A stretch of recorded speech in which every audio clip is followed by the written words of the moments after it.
So this is number 34 out of 9.6, and this is basically because we wanted to talk about something jointly.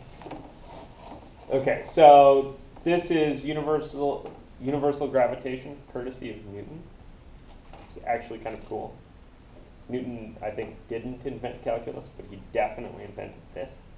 So, good on him. Should Right? we send him like a signed thank you card on his brain? Yeah, actually, that would be nice. I'm sure he would appreciate that. We can do that. You should drop it on his face. Yeah, that's good. I like that. Perfect. We should write it on an apple and throw it at his grave. All right, so aside from throwing rotten fruit at dead people, can somebody tell me what the universal gravitation law says? Somebody want to read this business? Every object in the universe attracts every other object with a force F that varies jointly as their masses m and m squared. Right? Or m to this. M1. M1 and M2. Those are just different labels. Oh, I thought that was a comma. Okay. And inversely as the same square of the distance d between their centers of mass. Cool.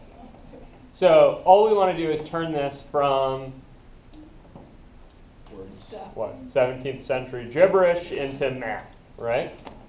So this thing was sort of written down before our modern algebraic notation was.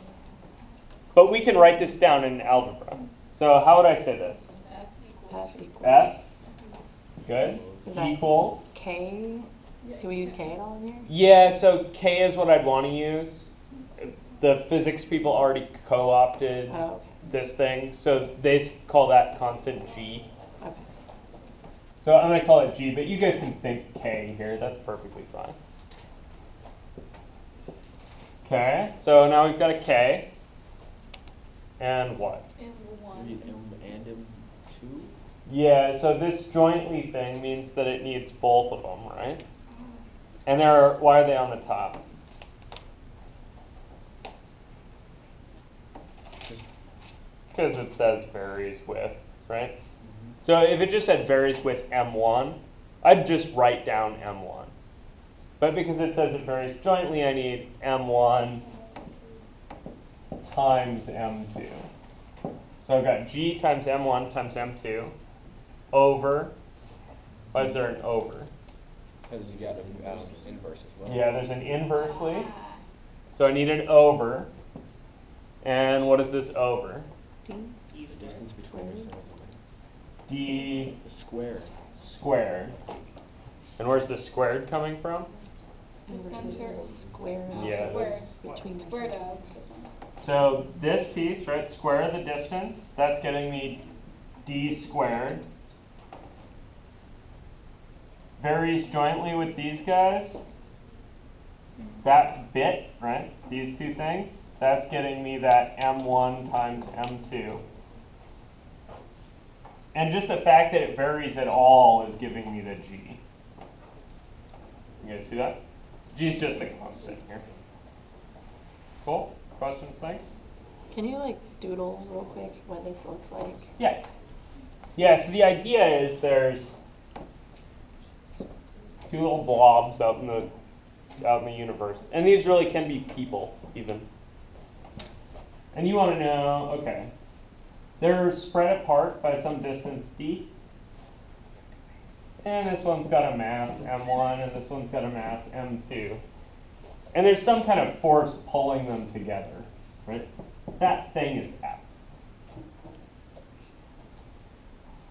You guys cool with that? Mm-hmm.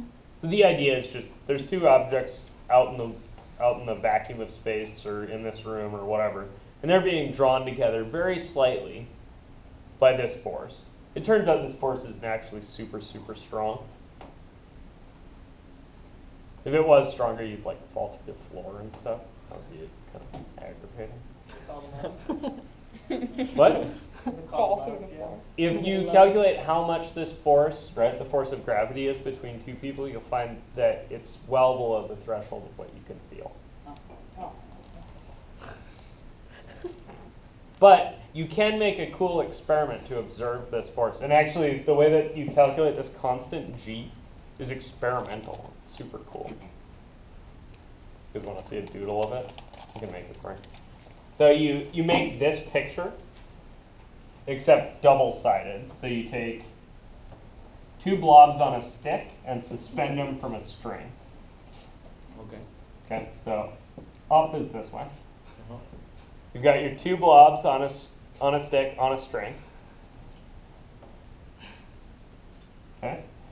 Usually these are big metal balls, like big ball bearings.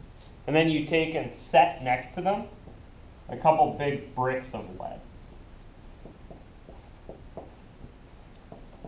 They start spinning. Yeah, and this thing's it's gonna sort of adjust towards the bricks. You guys see that? So cool. Like on a string, you've got this, you've got, here, let me get a longer thing. So you've got your two balls on the end of this, and then you set a brick here and a brick here. And then it's going to tend to pull towards the bricks. And the amount that thing twists will give you this G if you're really, really careful about measuring it.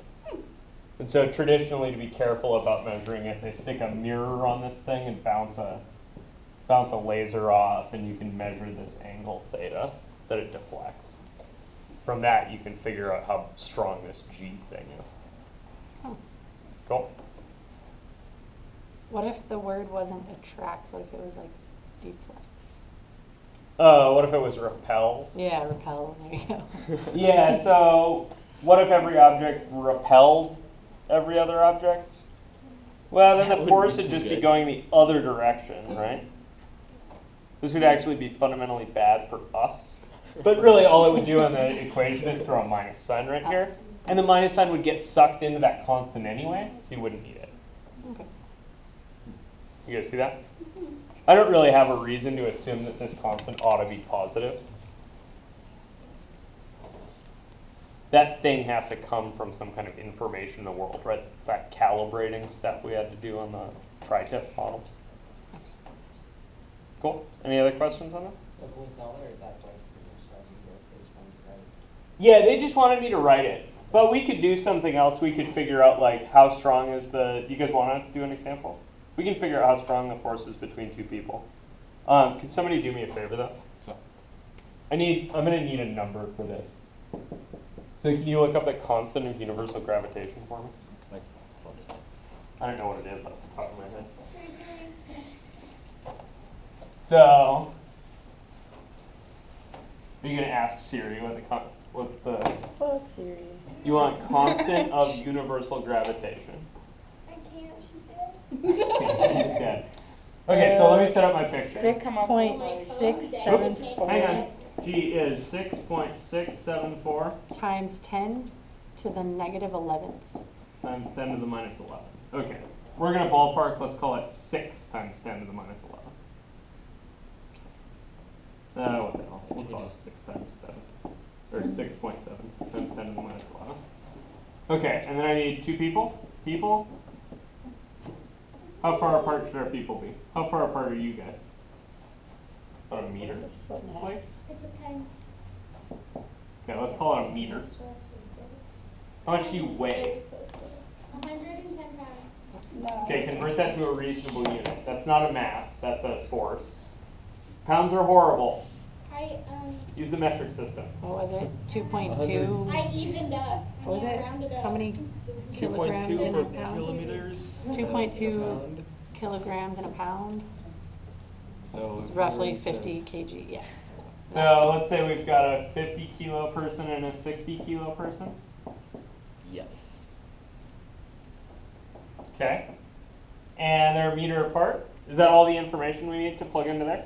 You have to square the meter, right? Distance is- Yeah, I'll need to square the meter, right? So if I want to know how far apart are these two, or how much force is there on these two things, I just say, okay, the force is 6.7 times 10 to the negative. 6.7 times 10 to the minus 11 times 50 times 60 divided by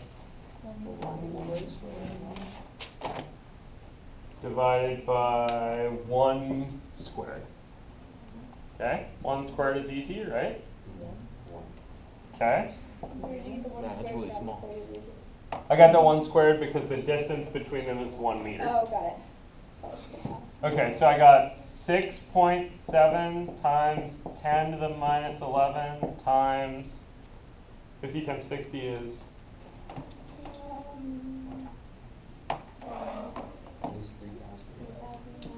3,000. Right, 30 with 2 more zeros. Okay, and then I can take 3 of these zeros and make this minus 8. Ooh, fancy. Adding exponents is fun, right? That's because it was 3 times 10 to the third, and then I combine the exponents on the tens. So all told out of this, you're going to get what? About 2 times 10 to the minus 7. Is that roughly what the calculator says? I can't read his calculator. It's all weird. That's not what mine says. 2.01 E15. 15. Oh, did you put in positive 11 instead No, of I put in negative 11. Let me see. You put divided by. What, you Wait, need- what? you need 6.7 Oh, I put divided divided by- by. Ah, crazy. Okay, good. So you get about this. What does this feel? What's the units on that? Kilograms? Yeah, this is in Newton. Oh, Jesus Christ. Messed up again. And So this is in Newton. And then you want to know what a Newton feels like? Anybody know what a Newton feels like?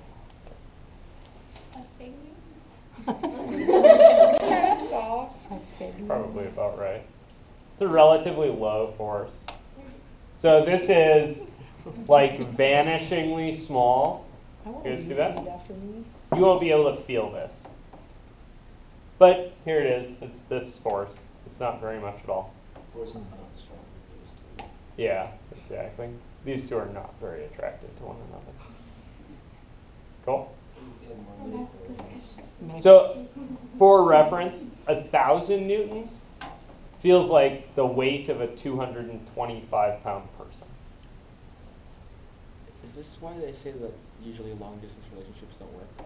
It is, actually, because as you double the distance between people, their attraction, what happens? Decreases. Decreases by a factor of. Exponentially. Not being 10. So if I increase, right, if I increase distance by a factor of 2, 2. think about what would happen if you replace d with 2d in this. It would be odd. It goes down by not a factor of 2, but by a factor of 4, right? Because you're doubling the distance, and then in this thing it's squared, right? So it's going to go down by a factor of 4. So if you're twice as far apart, you're not half as attracted, you're a quarter as attracted, right? And that's totally the problem with long distance relationships. Cool. Questions, things? That's also a quarter less of a bullshit, though, too.